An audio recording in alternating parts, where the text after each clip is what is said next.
Assalamualaikum warahmatullahi wabarakatuh. Kaum muslimin muslimat, pemirsa yang dirahmati oleh Allah Subhanahu wa taala. Pada pagi hari ini kita akan memulai pengajian kitab Sulamut Taufiq bagian tentang masalah kewajiban hati dan ma'asi al-jawarih, maksiat-maksiat anggota badan. Dimulai dengan kewajiban hati. Untuk itu marilah kita memulainya dengan mengikhlaskan niat kita lillahi ta'ala. Untuk yang memegang kitab ini pada halaman 242 kewajiban hati materi yang pertama. 242 bagian akhlak yang terakhir. Qala al-muallifu rahimahullahu ta'ala minal wajibatil qalbiyyati al-imanu billahi wa bima jaa 'anillahi wal imanu bi rasulillahi wa bima jaa an rasulillahi wat tasdiqu wal ikhlasu wal yaqinu wa huwal amalu lillahi wahdah. Minal wajibati iku setengah sangking pira-pira kewajiban al qalbiyyati kang bangsa ati, al imanu utawi iman billahi kelawan Allah, wa bimalan kelawan barang jaa kang wis teka apa ma anillahi sangking Allah, wal imanu lan iman bi rasulillahi kelawan utusane Allah, wa bimalan kelawan barang jaa kang wis teka apa ma an rasulillahi sangking rasulillah, wa tasdiqu lan beneraken perkara kang dan khabaraken kalian Rasulillah, wal ikhlasu lan ikhlas, wal yaqinu lan yaqin, wa huwa lan utawi ikhlas iku al amalu amal lillahi krana Allah wahdahu halih suwijine Allah. Kaum muslimin pemirsa yang dirahmati oleh Allah Subhanahu wa ta'ala, pada bagian ini muallif Syekh Abdullah bin Husain bin Tahir memulai pembahasan tentang kewajiban hati. Nah, ini karena memang hati ini menentukan kebaikan dari seluruh anggota badan yang lain. Jika hati itu baik, maka seluruh anggota badan yang lain itu baik. Tetapi jika hatinya itu buruk, maka seluruh anggota badannya juga ikut buruk. Sehingga dikatakan bahwa hati ini adalah amirul jawarih, pemimpin dari seluruh anggota badan yang lain. Jadi jika hatinya itu baik, maka mata, tangan, lisan, kaki, semuanya akan menjadi baik. Karena apa yang dilakukan oleh anggota badan yang lain itu mengikuti apa yang diperintahkan oleh hatinya. Sebaiknya jika hatinya itu buruk, maka mata, telinga, lisan, tangan, kaki, dan seterusnya itu juga ikut buruk. Karena apa yang dilakukan oleh anggota badan itu mengikuti apa yang diperintahkan oleh hatinya. Nah, sehingga sering dikatakan bahwa al-qalbu itu amirul jawarih. Hati adalah pemimpin daripada anggota badan yang lainnya.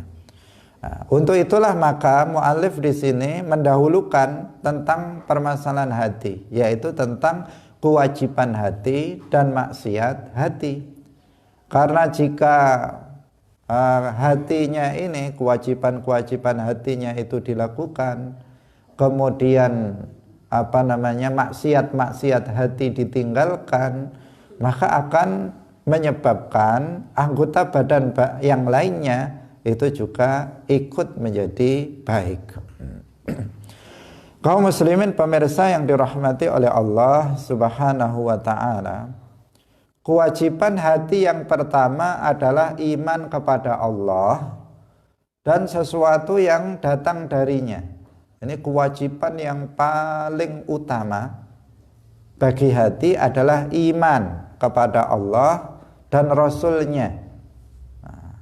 Iman kepada Allah ini merupakan, sering kita sampaikan, afdhalul a'mal, yaitu perbuatan yang paling utama. Ketika Rasulullah Shallallahu Alaihi Wasallam ditanya tentang perbuatan yang paling mulia, beliau mengatakan, afdhalul a'mali imanun billahi wa rasulih. Amal perbuatan yang paling utama adalah iman kepada Allah dan Rasul-Nya. Kenapa iman kepada Allah dan Rasul-Nya menjadi amal perbuatan yang paling mulia secara mutlak? Pernah sudah kita jelaskan, yang pertama karena iman adalah syarat dari diterimanya amal soleh. Amal perbuatan baik yang dilakukan oleh manusia tanpa didasari oleh iman, maka tidak akan diterima oleh Allah Subhanahu wa ta'ala. Dalam Al-Quran disebutkan, wa may ya'mal minas solihati min dzakarin aw untha wa huwa mu'min. Di sini ada syarat apa? Wa huwa mu'min. Fa ulaika yadkhulunal jannata wa la yuzlamuna naqira. Wa may ya'mal minas shalihat, barang siapa yang melakukan amal soleh, min dzakarin aw untha, baik itu dia laki-laki maupun perempuan, wa huwa mu'min, dan dia adalah orang mukmin, maka mereka akan masuk ke dalam surga dan sedikit pun mereka tidak dizalimi. Artinya ayat ini menjelaskan bahwa amal soleh itu akan berpahala, diterima oleh Allah manakala dilakukan oleh seorang mukmin. Jika dilakukan oleh orang yang tidak mukmin, maka tidak diterima. Amal sebesar apapun, misalnya jihad, misalnya sholat, misalnya membangun masjid, misalnya membangun pondok pesantren, tetapi jika yang melakukannya itu orang yang tidak beriman dengan iman yang benar, maka tidak diterima oleh Allah Subhanahu wa ta'ala. Sebaliknya, jika yang melakukannya adalah orang yang beriman, maka amal soleh sekecil apapun itu akan berpahala. Kalau misalnya seseorang di jalan ada batu di tengah jalan, kemudian disingkirkan lillahi ta'ala, niatnya karena Allah, maka akan berpahala. Seseorang misalnya bertemu dengan saudaranya sesama muslim, mengatakan assalamualaikum karena Allah, maka berpahala. Sekecil apapun yang dilakukan oleh seorang mukmin berupa amal soleh, maka akan melahirkan pahala. Karena itu apa? Iman ini adalah ra'sul mal. Iman adalah apa? Ra'sul mal. Ra'sul mal artinya modal. Ibaratnya orang berdagang, iman ini adalah modalnya. Tanpa modal, maka tidak akan seseorang bisa mendapatkan, atau seseorang bisa berdagang dan mendapatkan keuntungan. Tanpa modal nggak akan bisa. Sementara iman adalah modal dalam beramal. Tanpa iman seseorang tidak akan bisa beramal soleh dan tidak akan diterima oleh Allah Subhanahu wa ta'ala. Inilah maka iman ini menjadi amal perbuatan yang paling mulia. Karena sholat tidak berpahala dan tidak sah tanpa iman. Puasa, zakat, haji, dan seluruh amal ibadah yang lainnya tidak akan sah dan tidak akan diterima oleh Allah tanpa didasari oleh amal yang soleh, artinya tanpa didasari oleh iman yang benar. Nah, kaum muslimin pemirsa yang dirahmati oleh Allah Subhanahu wa ta'ala, ini alasan yang pertama bahwa iman adalah syarat dari diterimanya amal soleh. Nah, yang kedua, iman ini adalah kunci daripada surga. Seseorang yang mati dalam keadaan beriman, maka dia akan masuk surga. Sebanyak apapun dosa yang dia lakukan, maka dia akan masuk surga, tidak akan abadi di dalam neraka. Jadi penyelamat dari keabadian di neraka itu adalah iman. Nah, begitu seseorang itu mati dalam keadaan beriman kepada Allah dan Rasulnya, maka dia akan masuk surga. Seandainya dia masuk neraka karena dosa-dosa yang dilakukannya, sangat banyak dosa yang dilakukannya, dan Allah tidak berkehendak untuk mengampuni dosa-dosanya tersebut, maka dia pada akhirnya itu tetap akan keluar dari neraka dan masuk ke dalam surga. Nah, kalau dia tergolong orang yang bertakwa, mukmin yang taqi, maka dia akan masuk surga secara langsung.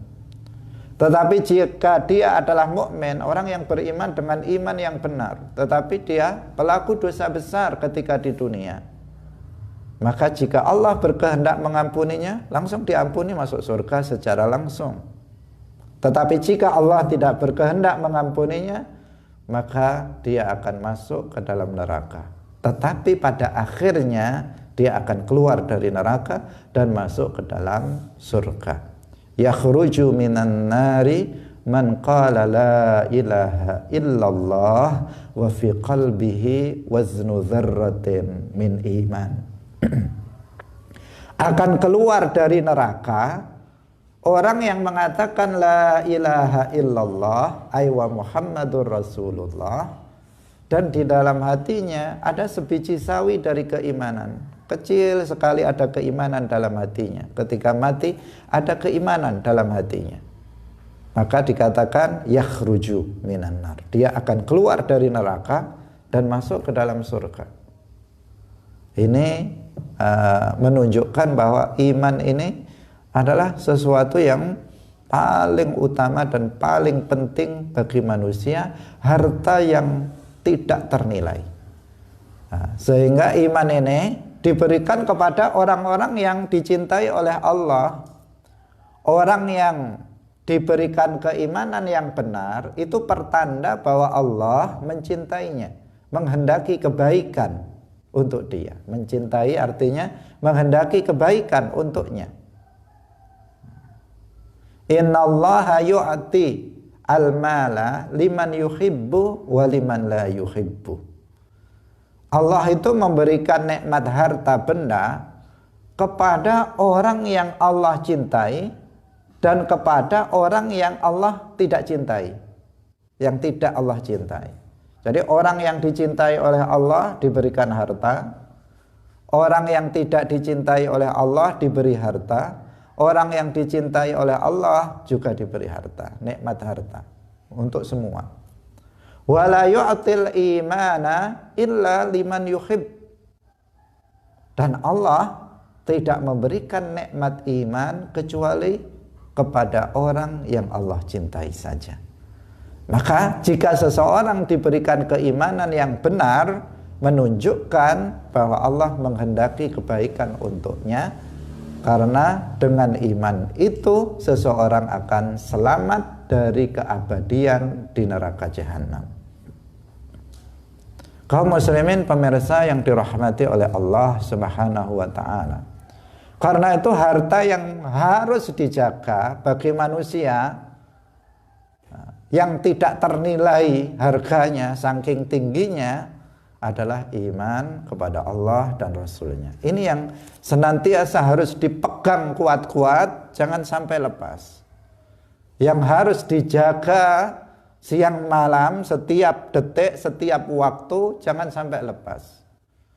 Bukankah kemarin sudah kita jelaskan bahwa iman ini bisa lepas dengan sebab ucapan, bisa dengan sebab perkataan, bisa dengan sebab keyakinan yang kufur.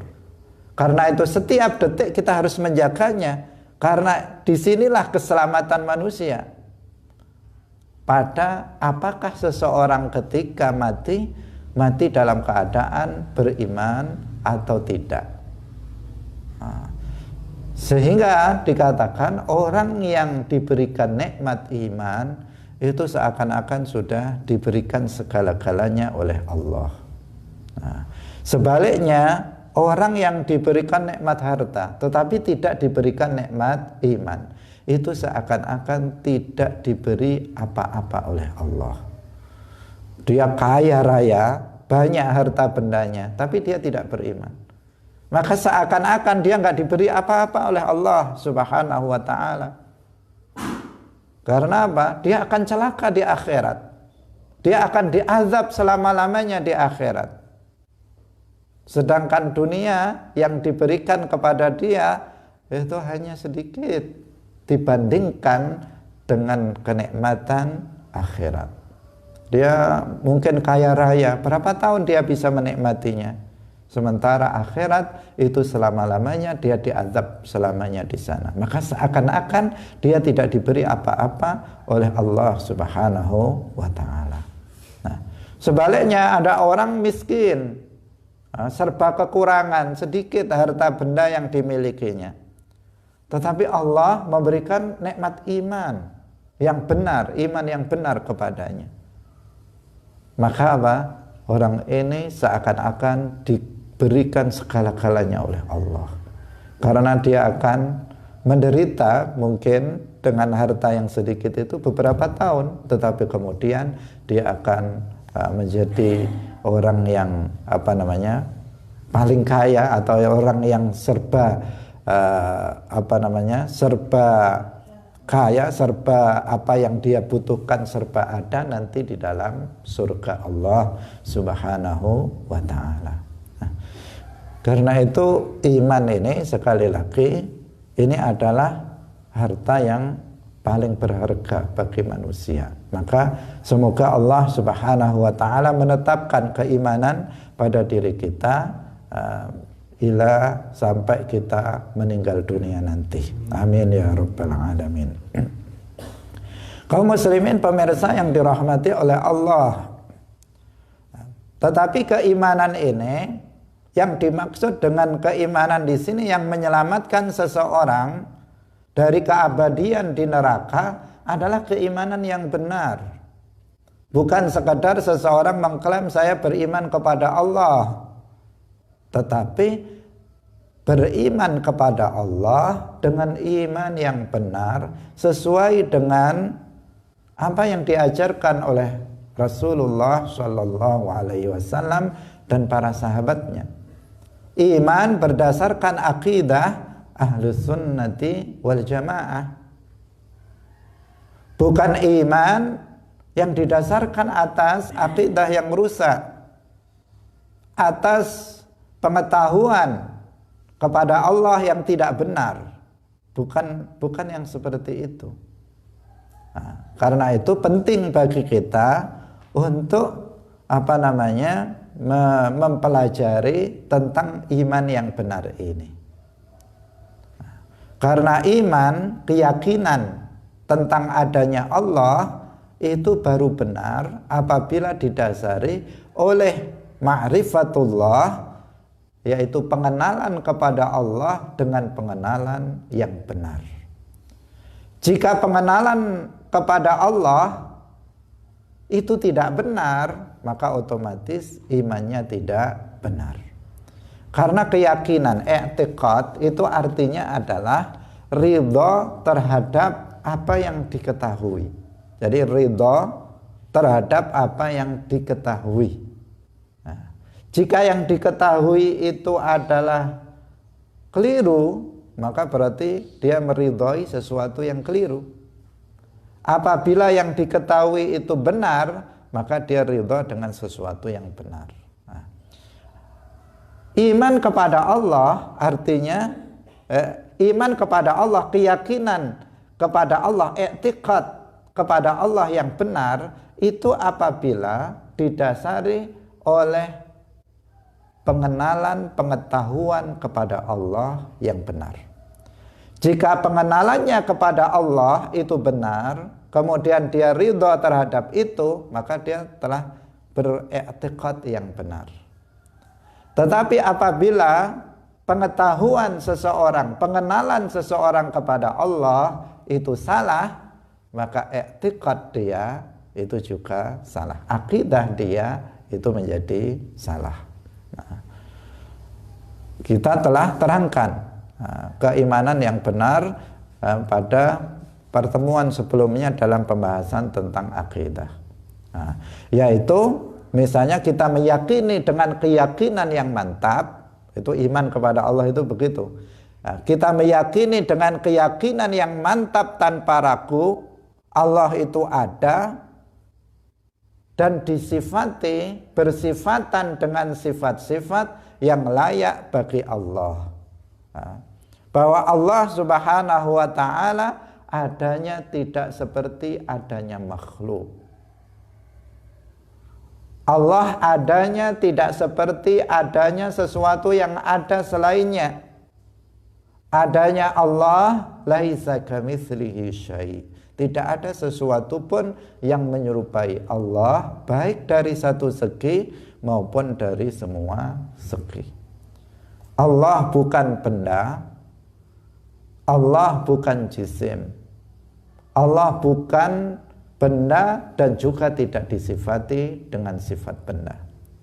Allah bukan benda yang memiliki ukuran, yang memiliki bentuk, yang memiliki warna, yang memiliki tempat, berada pada tempat tertentu.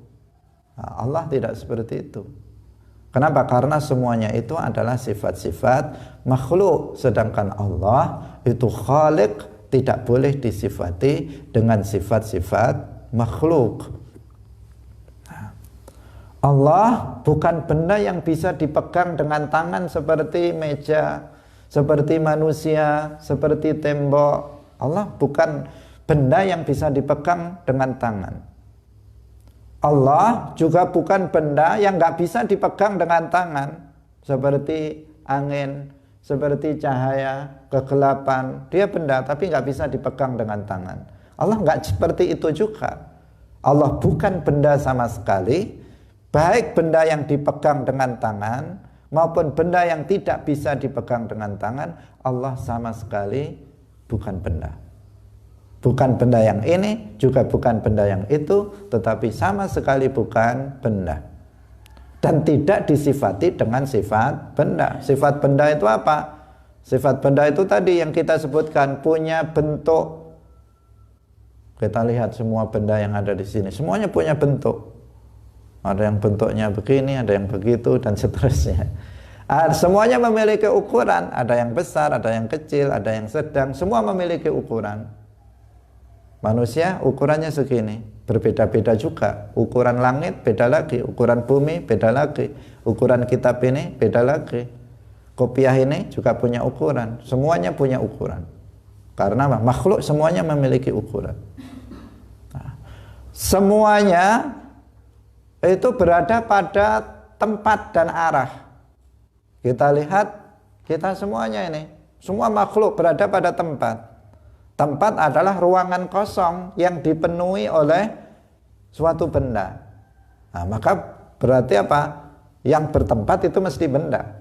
Nah, tempat saya adalah ruangan kosong yang saya penuhi. Itu namanya tempat.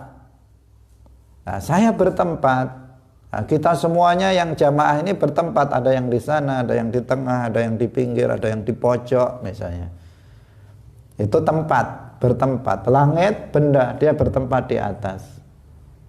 Nah, kemudian jam, dinding, Dia benda, dia juga bertempat di tembok.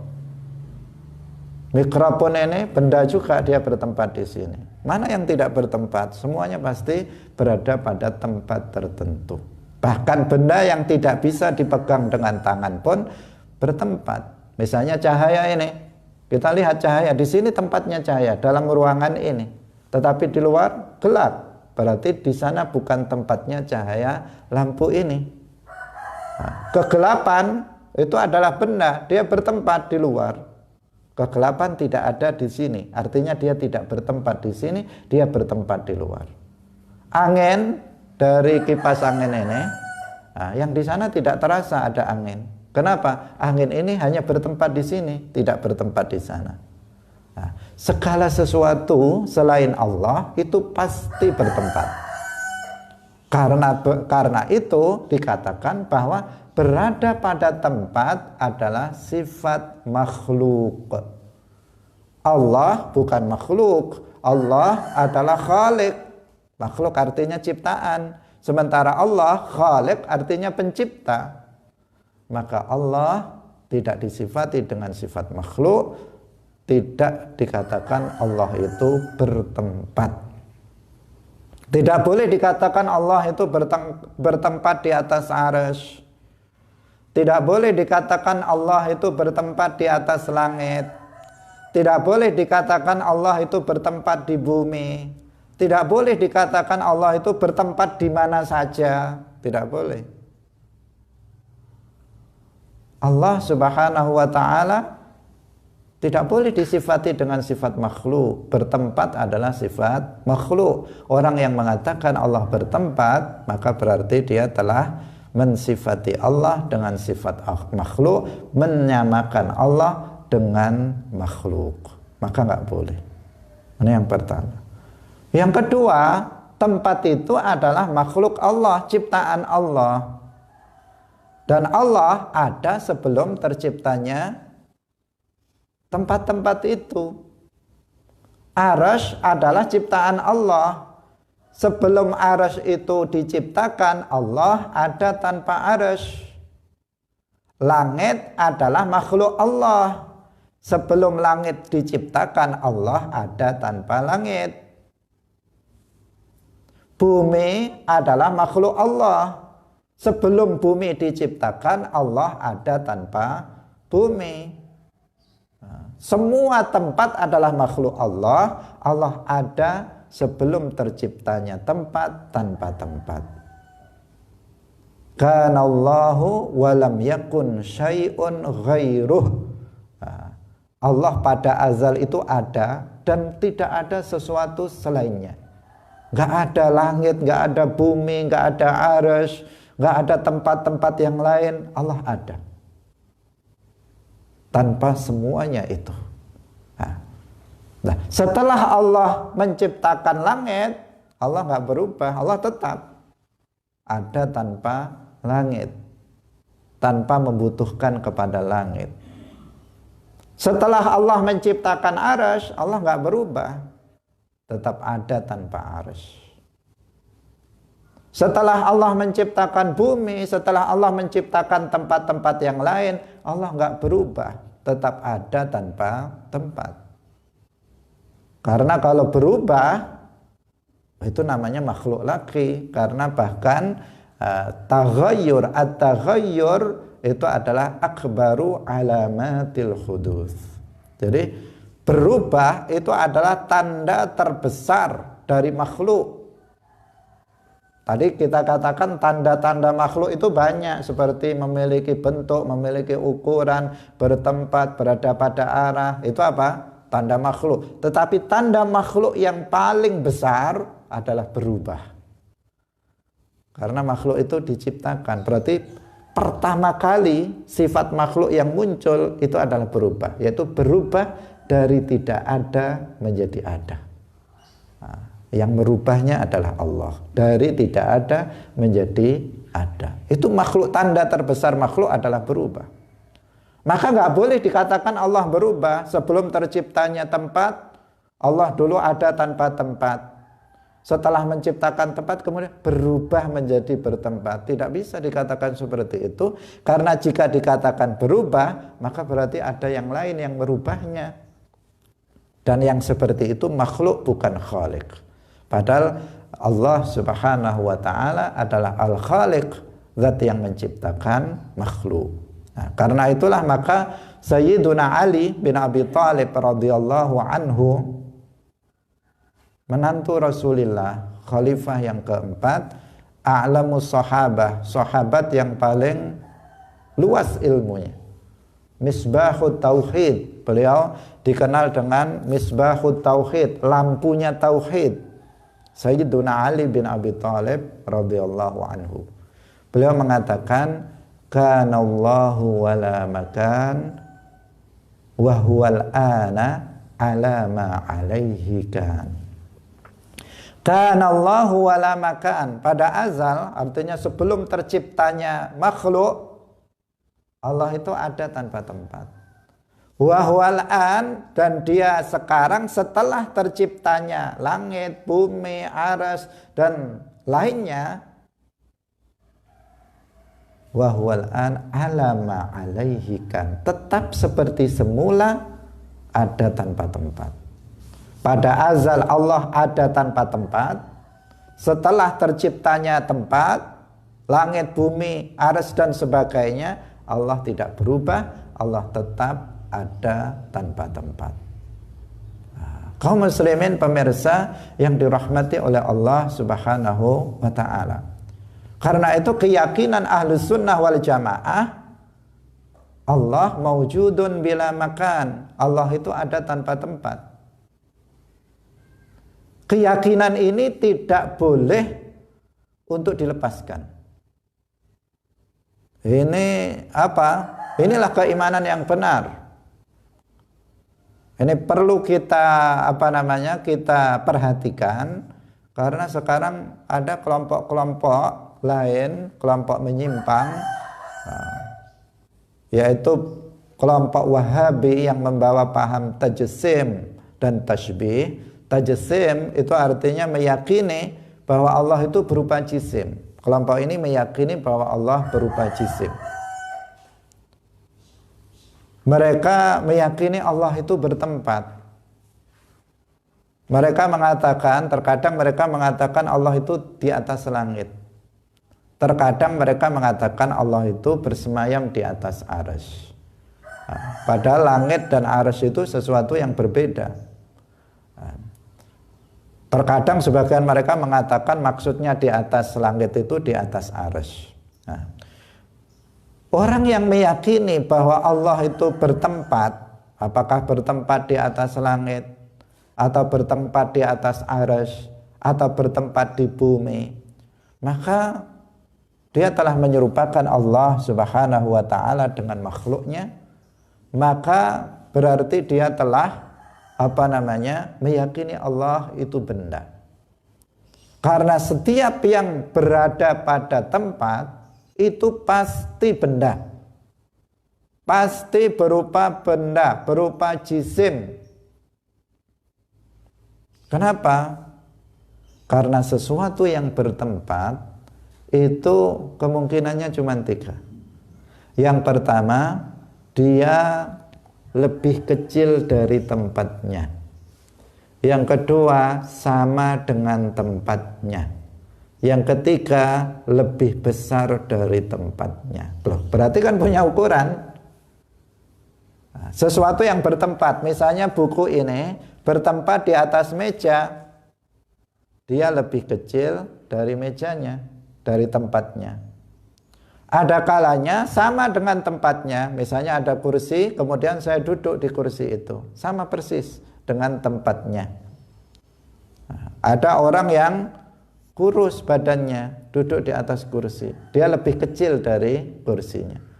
Ada orang yang gembrot besar badannya, begitu duduk habis itu kursinya sampai masih turah pantatnya. Itu berarti lebih besar dari tempatnya. Berarti apa? Sesuatu yang bertempat pasti berukuran. Dan sesuatu yang berukuran itu namanya benda. Itu namanya jisim, sesuatu yang tersusun, berukuran, itu adalah jisim. Nah, dan orang yang mengatakan Allah jisim namanya mujassim, berarti dia berpaham tajsim.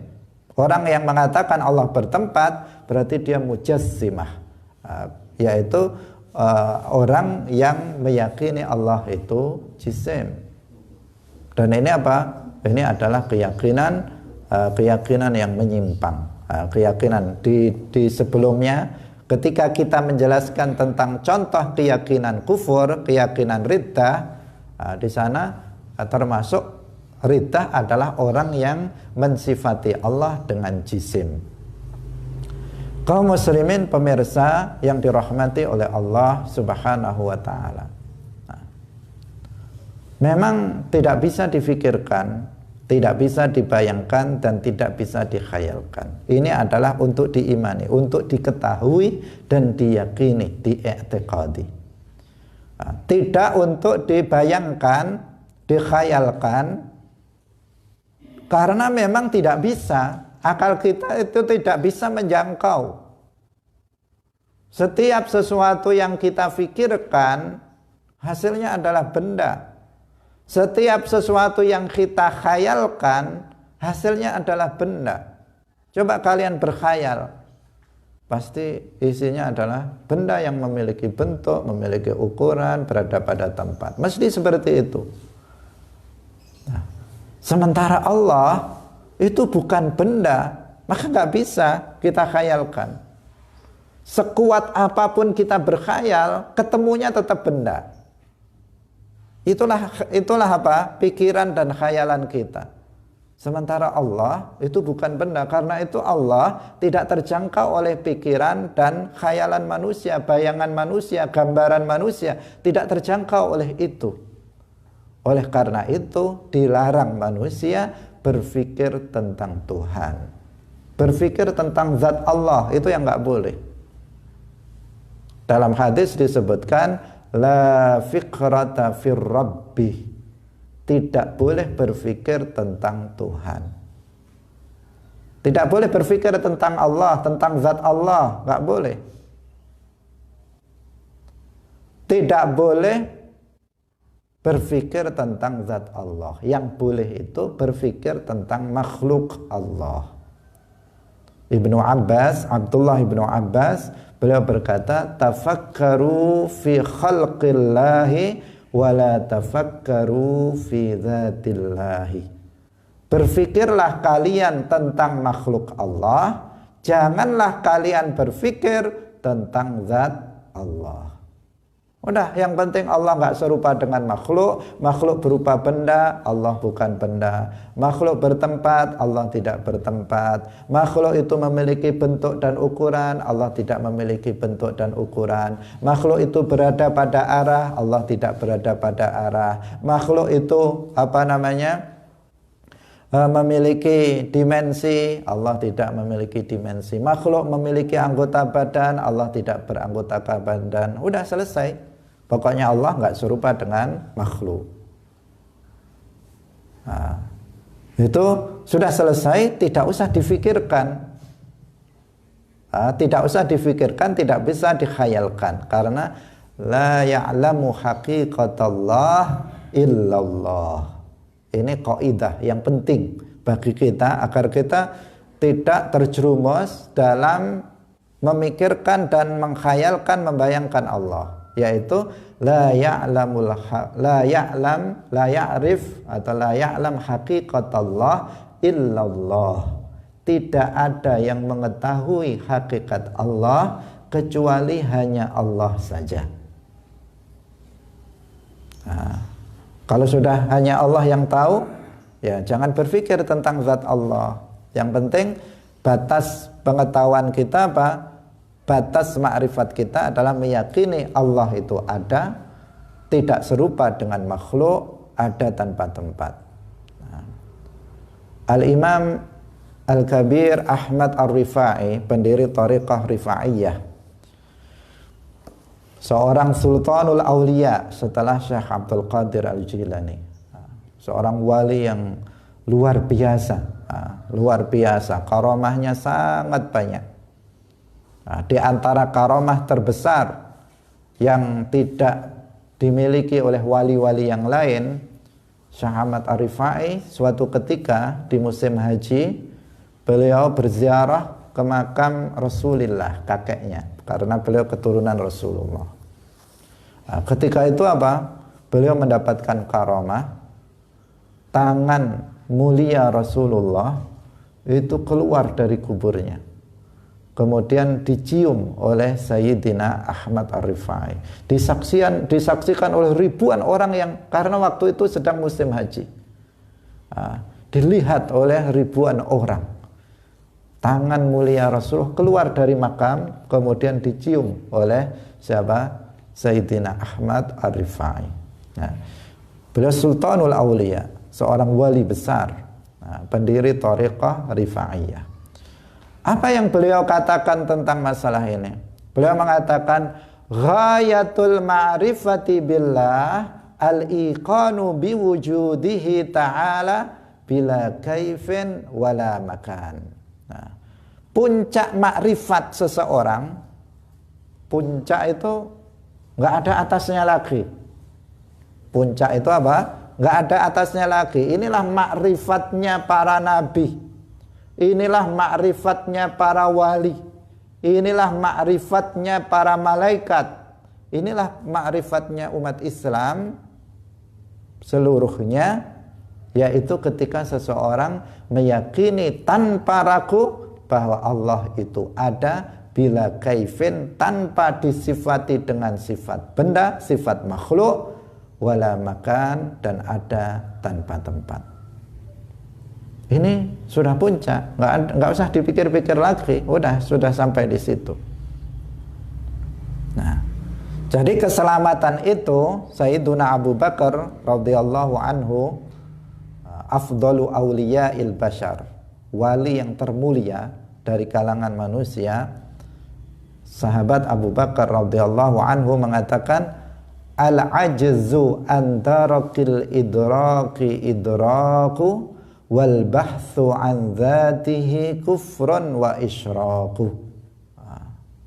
Al-ajzu, merasa lemah. Al-ajzu an darakil idrak, merasa lemah dari memikirkan Allah. Udah merasa saya nggak bisa membayangkan Allah, saya nggak bisa memikirkan Allah. Karena itu saya nggak memikirkannya, saya nggak membayangkannya. Maka itulah idrak, itulah keimanan. Wal bahthu an dzatihi, mencari-cari, memikir-mikirkannya, membayang-bayangkan Allah, maka itu adalah kufrun wa isyraku, itu adalah kekufuran dan kesyirikan. Karena apa? Karena hasil dari bayangan, pemikiran, khayalan itu adalah benda. Ujungnya adalah mengatakan Allah itu seperti makhluk. Karena itu nggak boleh itu dilakukan. Memikirkan zat Allah tidak boleh dilakukan. Tetapi cukup bagi seseorang untuk meyakini Allah ada, tidak seperti adanya makhluk. Karena tidak seperti adanya makhluk, maka dia bukan benda. Maka dia bukan jisim, maka dia tidak bertempat, maka dia tidak berada pada arah, tidak di atas, tidak di bawah, tidak di depan, tidak di belakang, tidak di kanan, tidak di kiri. Dia tidak berukuran, dia tidak memiliki bentuk, dia tidak beranggota badan, dan seterusnya. Dari sifat-sifat makhluk, Allah tidak disifati dengan sifat-sifat makhluk. Kaum muslimin pemirsa rahimakumullah, Al-Imam Az-Zunnun Al-Misri dan Al-Imam Ahmad bin Hanbal radhiyallahu anhuma, keduanya dan juga para ulama yang lain mengatakan, mahma tasawwarta bibalika fallahu bikhilafi dzalik. Apapun yang terlintas dalam benak kamu, dalam hati kamu tentang Allah, maka Allah tidak seperti itu. Yakini Allah nggak seperti itu. Seandainya kita tiba-tiba ketika sedang duduk sendirian, tiba-tiba terfikir tentang Allah, itu pasti kalau pemikirannya adalah tentang zat Allah, maka yakini Allah nggak seperti yang ada dalam pikiran kamu. Allah tidak seperti yang ada dalam hati kamu. Karena apa yang terlintas dalam pikiran dan hati kita itu pasti berupa benda. Sedangkan Allah bukan benda. Allah berbeda dengan apa yang terlintas di dalam benak kita. Nah, ini juga kaidah yang penting untuk kita pegang agar kita tidak terjerumus dalam keyakinan-keyakinan tajsim, keyakinan-keyakinan tasbih, menyerupakan Allah dengan makhluknya. Nah, kaum muslimin pemirsa yang dirahmati oleh Allah, akal manusia itu terbatas, hanya bisa memikirkan benda saja, tidak bisa memikirkan sesuatu yang bukan benda, yaitu Allah Subhanahu wa ta'ala. Sangat terbatas. Nah, saking terbatasnya, jangankan memikirkan zat Allah, memikirkan sebagian makhluk saja, akal kita tidak bisa menjangkaunya. Di dalam Al-Quran disebutkan wa ja'ala dzulumati wan nur.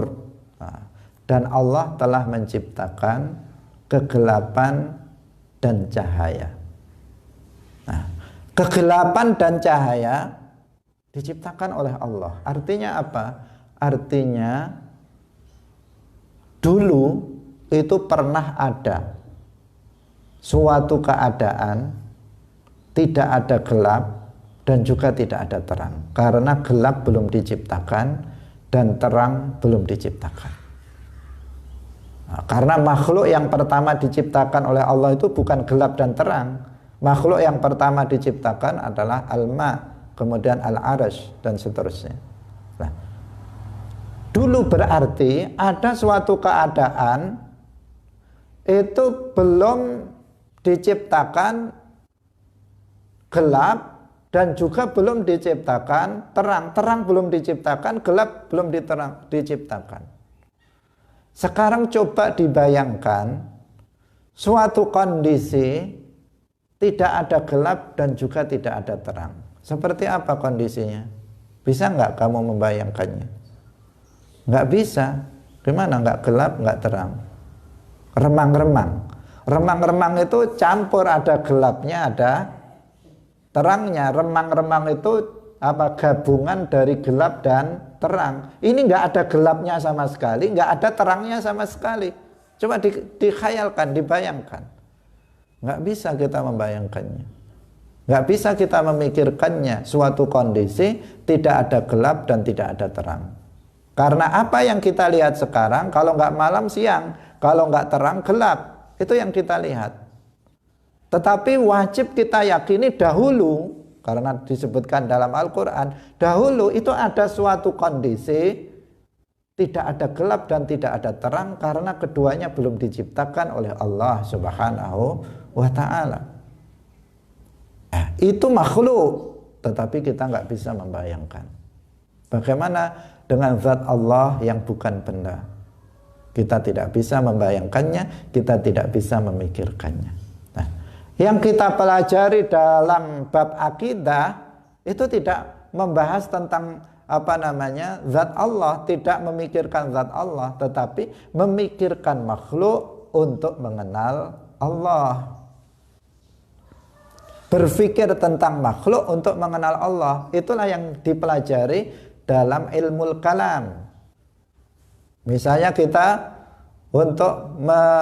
berpikir tentang ini, ada meja, ada yang membuat, ada rumah, pasti ada yang membuat. Kemudian ada pukulan, pasti ada yang memukul. Berarti ada bumi, ada langit, pasti ada yang menciptakannya. Yang dipikir apa? Makhluk. Tapi dengan berpikir makhluk, kemudian kita mengatakan Allah ada. Kemudian mikir makhluk lagi, yang buat meja nggak sama dengan meja. Yang membuat rumah nggak sama dengan rumah. Yang membuat mikrofon nggak sama dengan mikrofon. Berarti Allah yang menciptakan manusia nggak sama dengan manusia. Allah yang menciptakan malaikat nggak sama dengan malaikat. Allah yang menciptakan cahaya nggak sama dengan cahaya. Berarti Allah nggak sama dengan makhluk.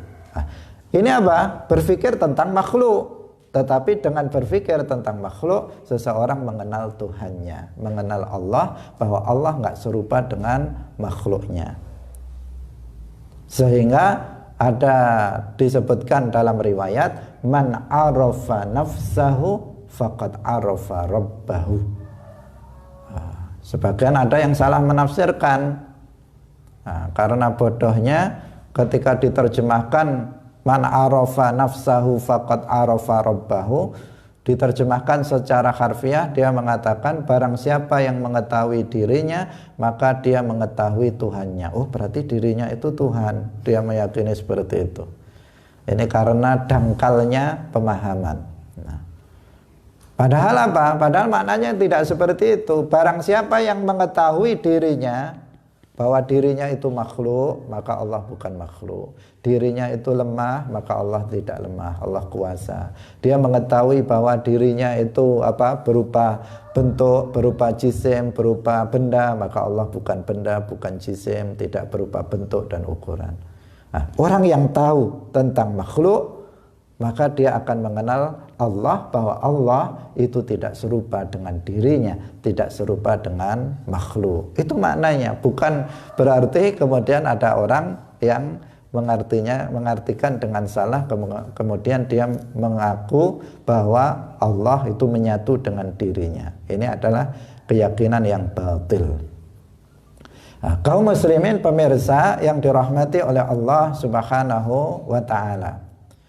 Yang kedua secara singkat adalah iman kepada Rasulullah.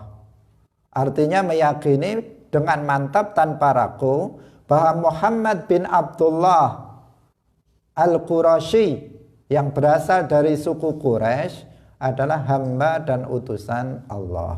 Semua yang beliau sampaikan itu adalah benar.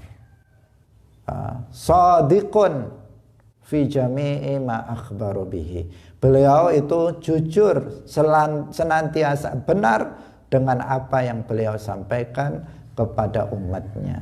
Nggak ada yang salah dalam persoalan agama. Yang beliau sampaikan adalah kebenaran. Karena apa yang beliau sampaikan adalah wahyu dari Allah Subhanahu wa ta'ala. Wa ma yantiqu 'anil hawa in huwa illa wahyu yuha. Tidaklah Muhammad itu berbicara berdasarkan hawa nafsu. In huwa illa wahyu yuha.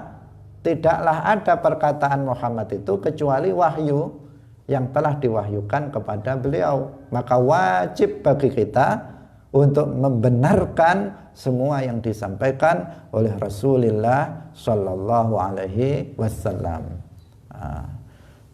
Dalam Aqidatul Awam disebutkan wa kullu ma ata bihir rasulu fa haqquhu taslimu wal qabulu.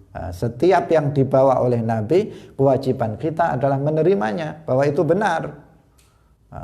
Enggak boleh bagi seseorang untuk mendustakan Rasulullah Sallallahu Alaihi Wasallam. Wajib kita beriman kepada Allah dan beriman terhadap apa yang dari Allah, dari apa yang disampaikan di dalam Al-Quran. Wajib kita imani kebenarannya. Wajib kita beriman kepada Rasulullah bahwa Muhammad bin Abdullah Al-Qurashi adalah Rasulullah. Wajib juga kita mengimani bahwa semua yang datang dari beliau, yang beliau kabarkan kepada kita, semuanya adalah kebenaran. Inilah kewajiban pertama bagi hati,